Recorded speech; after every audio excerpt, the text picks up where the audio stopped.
परम पूजनीय स्वामी जी के निर्देश के अनुसार मैं आपको शिक्षा और कानून व्यवस्था के बारे में थोड़ी बात करूंगा विस्तार में। मेरी बात शुरू करने के पहले एक कहानी सुनाता हूं आपको, सच्ची कहानी। उस कहानी में मेरी बात का पूरा निष्कर्ष है। कहानी हमारे देश के एक वैज्ञानिक की है। उनका नाम था प्रोफेसर जगदीश चंद्र बोस। आपने सुना? बहुत बड़े वैज्ञानिक हुए अपने भारत देश के। हम सभी भारतवासियों को उनके ऊपर बहुत गर्व है, गौरव है। प्रोफेसर जगदीश चंद्र बोस ने एक रिसर्च किया था, वो भी आप सब जानते हैं कि ये जो पेड़ पौधे होते हैं ना, ये भी मनुष्यों की तरह से सुख दुख के भागीदार होते हैं। पेड़ों में, पौधों में वैसा ही जीवन है जैसा मनुष्यों में होता है। पेड़ पौधे भी आपकी तरह से हंसते हैं, रोते हैं, खिलखिलाते हैं। पेड़ पौधे भी आपकी तरह से दुखी होते हैं, सुखी होते हैं। सब कुछ उनमें मनुष्यों जैसा ही होता है।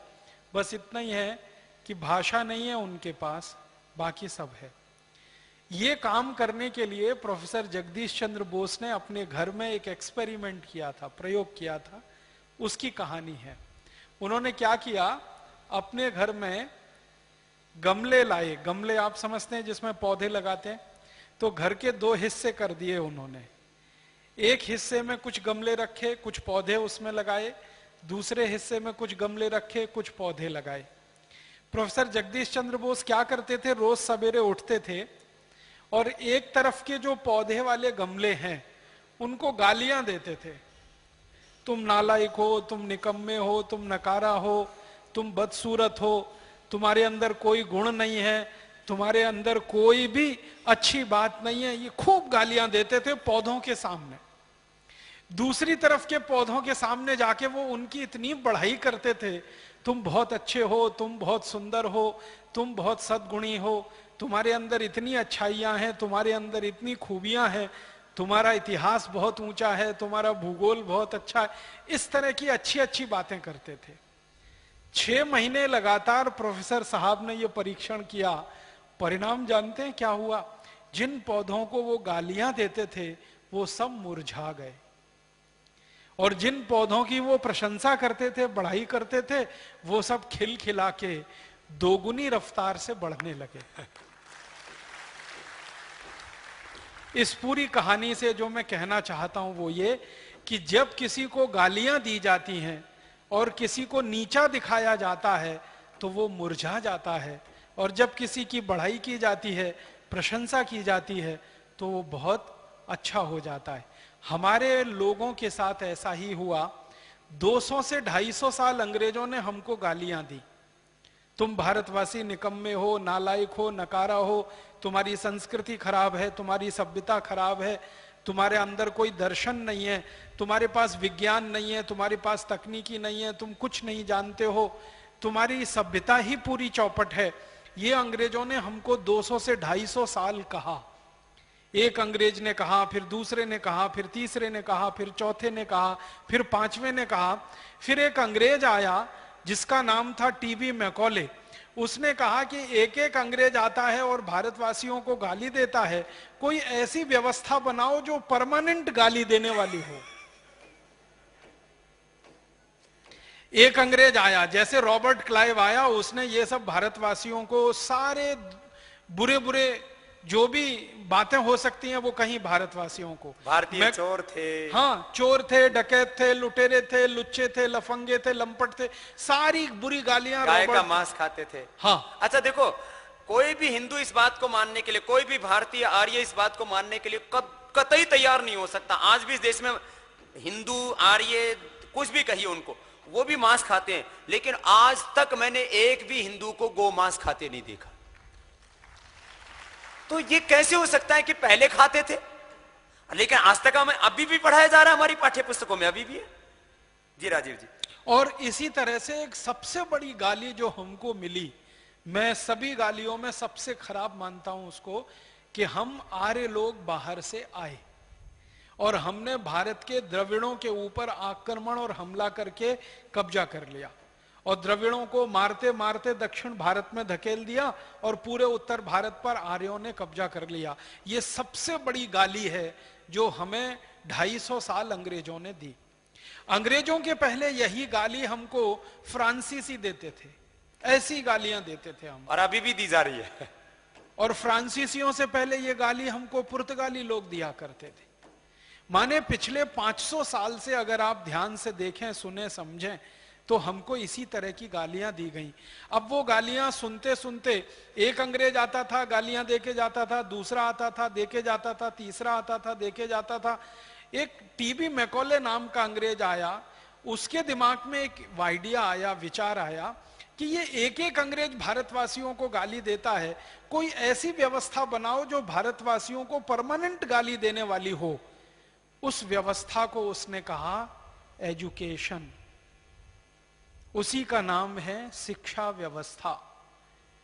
और ये वो 1840 में देके चला गया, इंडियन एजुकेशन सिस्टम। हाँ, एक कानून बनाया उसने। जब वो भारत में आया तो यहां जो सबसे ऊंचा अधिकारी होता था भारत में, उसको कहते थे गवर्नर जनरल। आज उसकी हैसियत है प्रधानमंत्री की। आज का जो प्रधानमंत्री है, अंग्रेजों के जमाने में वो गवर्नर जनरल होता था। तो गवर्नर जनरल की काउंसिल का वो मेंबर होके आया था और उसको बहुत अधिकार थे, टीबी मैकॉले को। टीबी मैकॉले के लिए जो पत्र भेजा गया था ब्रिटिश पार्लियामेंट से भारत के गवर्नर जनरल को, उसमें एक वाक्य लिखा हुआ है कि ये व्यक्ति जो विचार व्यक्त करेगा वही नीति बन जाएगी। इतनी ऊंची अधिकार और अथॉरिटी के साथ उसको भेजा गया। तो मैकॉले ने आके जो सबसे खराब काम एक किया हमारे हिसाब से और अंग्रेजों के हिसाब से सबसे अच्छा काम, कि उसने लगातार गाली देने वाला एक तंत्र बना दिया, जिस तंत्र का नाम उसने रखा शिक्षा व्यवस्था, एजुकेशन। और इस एजुकेशन में इस तरह से विषय डाले गए कि हरेक विषय भारतवासियों को गाली देने वाला सिद्ध हो और भारतवासी लगातार ये गालियां सुनते सुनते मुरझा जाएं और आत्मग्लानि की स्थिति में पहुंच जाए, उनको अपने धर्म संस्कृतियों के प्रति घृणा हो जाए। उसने जो इतिहास बताया हमारे देश में, जो इतिहास हम पढ़ते हैं, उस इतिहास को जानबूझकर राजाओं का इतिहास बताया। आप जानते हैं हमारा पूरा इतिहास आज आप पढ़ें जो मैकॉले के द्वारा रचित है या मैकॉले एजुकेशन के द्वारा दिया हुआ है, उस इतिहास में राजाओं के बारे में ही कहानियां हैं, प्रजा के बारे में कहीं कुछ नहीं है, ऋषियों के बारे में कुछ नहीं। हमारे एक राजा से दूसरे राजा की लड़ाइयां हो रही हैं तो सारे इतिहास में लड़ाइयां ही लड़ाइयां हैं। आप मुझे एक बात बताओ, अगर सब एक दूसरे से लड़ते ही रहेंगे तो समाज कहां बचेगा? समाज तो खत्म हो जाएगा। भारत तो 1000 साल पहले ही खत्म हो जाता अगर हर एक राजा दूसरे से लड़ रहा होता। अपना आज का इतिहास पढ़ें तो एक ही बात समझ में आती है, ये राजा उस पर हमला कर रहा था, वो राजा उस पर हमला कर रहा था, वो राजा ने उससे लड़ाई की, उसने इस पर चढ़ाई की, उसने उसकी पत्नी को मैंने दबोच लिया, उसने उसकी राज्य की सल्तनत को खींच लिया। यही सारी कहानियां पूरे इतिहास में हैं। ये मैकॉले का रचित इतिहास है जिससे हमको इतनी आत्मग्लानि पैदा हो जाए कि हमारे पुरखे तो लड़ने भिड़ने के अलावा कुछ करते ही नहीं थे। आप मुझे एक मोटी सी बात बताइए, अगर कोई समाज लगातार लड़ता रहे, झगड़ता रहे, वो वेदों की रचना कर सकता है? कोई समाज हमेशा लड़ता रहे, झगड़ता रहे, हजारों हजारों वेदों की ऋचाएं लिख सकता है? अगर कोई समाज हमेशा लड़ता रहे, झगड़ता रहे, वो उपनिषदों की रचना कर सकता है? कोई समाज अगर लड़ता रहे, झगड़ता रहे, वो नीति वाक्यों के लिए लड़ मर सकता है? सवाल ही नहीं उठता। क्योंकि इतिहास पढ़ने से तो ऐसा लगता है कि किसी राजा को लड़ाई से फुर्सत ही नहीं और किसी साम्राज्य में शांति नाम की कोई चीज नहीं। तो मैकॉले ने इतिहास ऐसा दे दिया और उस इतिहास में प्रजा गायब है। ध्यान रखिएगा, राजा ही राजा हैं और राजाओं की अच्छाइयां गायब हैं, बुराइयां ही बुराइयां हैं। इसने उस पर हमला किया, उसने उस पर हमला किया, इसने इसको मारा, उसने उसको पीटा, उसने उसका राज्य छीन लिया, इसने उसका राज्य छीन लिया। इसी तरह का इतिहास हम पढ़ते हैं और अगर इसी तरह का इतिहास पढ़ेंगे तो कैसा दिमाग बनेगा हमारा? वैसा ही बनेगा जैसा मैकॉले चाहता था। इसी तरह से हम भारत के दूसरे शास्त्रों की बात करें, हम गणित की बात करें। मैं एक उदाहरण से कहता हूं, मैंने बचपन में गणित पढ़ा है। अंग्रेजी स्कूलों में कैसा गणित पढ़ाया जाता है वो आप में से भी कई जानते होंगे। मैकॉले ने कैसा गणित पढ़ाया हमको, एक छोटे से उदाहरण से समझाता हूं। गणित में मुख्य काम किसी भी बच्चे को सिखाने का क्या होता है? जोड़ना, घटाना, गुणा करना और भाग देना। ये 4 मुख्य क्रियाएं हैं गणित में जो प्राथमिक स्तर पर हर बच्चे को सिखाई जाती है। तो हमें जोड़ना सिखाना है या घटाना सिखाना है या गुणा करना सिखाना है या भाग देना सिखाना है। तो सिखाने के लिए मैकॉले सिस्टम का सवाल कैसे लिखा जाता है वो एक सवाल बताता हूं आप। मुझे बचपन में गणित जब सिखाया जाता था तो आपने भी सीखा होगा, तो मुझे एक सवाल आता था, डैडी ने 10 रुपए दिए। अब ये अंग्रेजी में होता था, मैं हिंदी करके बता रहा हूं। अब डैडी शब्द है, पिताजी नहीं है, डैडी है। डैडी का माने होता है DEAD, डैड माने मरा हुआ, डैडी माने मरे हुए जैसा। ये उसका अंग्रेजी में हिंदी अर्थ है, मरे हुए जैसा। तो पिताजी नहीं है, पिताश्री नहीं है, डैडी ने 10 रुपए दिए या पापा जी ने 10 रुपए दिए। पापा नाम के शब्द का कोई अर्थ आज तक दुनिया में किसी को नहीं मालूम, और हम बोलते रहते हैं अपने अपने पिताजी को पापा पापा पापा पापा। पापा का कोई अर्थ ही नहीं है किसी भी भाषा में। तो पिताजी ने 10 रुपए दिए, मान लीजिए मैंने उसको संशोधित कर दिया। पिताजी ने 10 रुपए दिए, उसमें से 5 रुपए की चॉकलेट खाई, बताओ कितना बचा?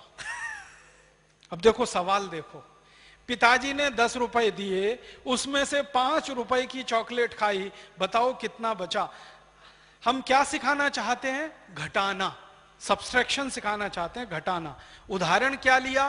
पिताजी ने 10 रुपए दिए, 5 रुपए की चॉकलेट खाई, तब कितना बचा?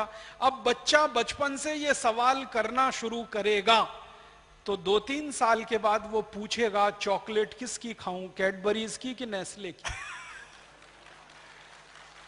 आप मेरी बात पे ध्यान दीजिएगा। बार बार वो ये सवाल हल करेगा, पिताजी ने 10 रुपए दिए, 5 रुपए की चॉकलेट खाई, तो एक दिन पूछेगा चॉकलेट कैडबरीज की खाऊं कि नेस्ले की? क्योंकि टीवी में रोज विज्ञापन में वो देखता है कि चॉकलेट 2 ही कंपनियां बेचती हैं, या तो कैडबरीज या तो नेस्ले। तो हमने बच्चे को घटाना नहीं सिखाया, हमने बच्चे को घटाना सिखाने के बहाने चॉकलेट का उपभोक्ता बनाया। अगर यही सवाल मुझे सिखाना हो, मैं भारतीय आदमी हूं, और वैदिक पद्धति में अगर ये सवाल सिखाना हो, या वैदिक पद्धति की ना भी बात करूं, भारतीय पद्धति में ये सवाल सिखाना हो, तो माफ करेंगे, इसको सिखाने के लिए मैं ऐसे सिखाऊंगा, पिताजी ने 10 रुपए दिए, मैंने 5 रुपए किसी गरीब को दान कर दिए, बताओ कितना बचा? सवाल तो एक ही है ना, घटाना ही सिखा रहे हैं हम।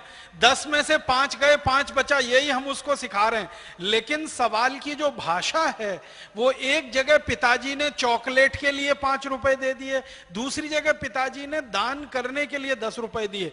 अगर हर बच्चा 2-3 साल यही सवाल करेगा करेगा करेगा तो एक दिन पूछेगा ये दान क्या होता है, फिर पूछेगा दान क्यों देना चाहिए, फिर पूछेगा दान किसे देना चाहिए।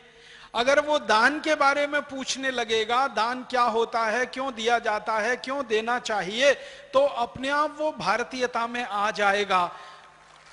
और अगर 10 रुपए में से 5 रुपए की चॉकलेट खाएगा तो हमेशा वो अंग्रेजी सभ्यता में ही जाएगा। और एक उदाहरण से, मैं बचपन में जब पढ़ता था, आप भी पढ़ते होंगे, तो हमको कहते थे ऐसे लिख के लाओ, हमको होमवर्क दिया जाता था ऐसे लिख के लाओ। तो हमारी टीचर को क्या विषय सूझते थे ऐसे के लिए? वो कहती थी तुम पिकनिक मनाने गए, उस पर ऐसे लिख के लाओ। अब मैं पिकनिक मनाने जाऊंगा और उस पर ऐसे लिखकर लाऊंगा, माने निबंध लिखकर लाऊंगा पिकनिक के ऊपर, तो 100% मुझे अंग्रेज और यूरोपीय सभ्यता में ही जाना पड़ेगा। मुझे ये कभी नहीं कहा किसी भी टीचर ने कि तुम निबंध लिखकर लाओ तुम माता पिता के साथ तीर्थ स्थान की यात्रा करने गए थे, बद्रीनाथ गए थे, केदारनाथ गए थे, गंगोत्री गए थे, यमुनोत्री गए थे, उसका लिख के लाओ। ये कभी भी किसी कक्षा में मुझे ना किसी ने पढ़ाया ना सिखाया, मुझे हमेशा ये सिखाया ऐसे लिख के लाओ। पिकनिक पर गए और पिकनिक पर गए तो डबल रोटी ले गए, पाव रोटी ले गए, टमाटो केचप ले गए, तो बटर ले गए, तो ये सब यूरोपीय सभ्यता की चीजें ले गए।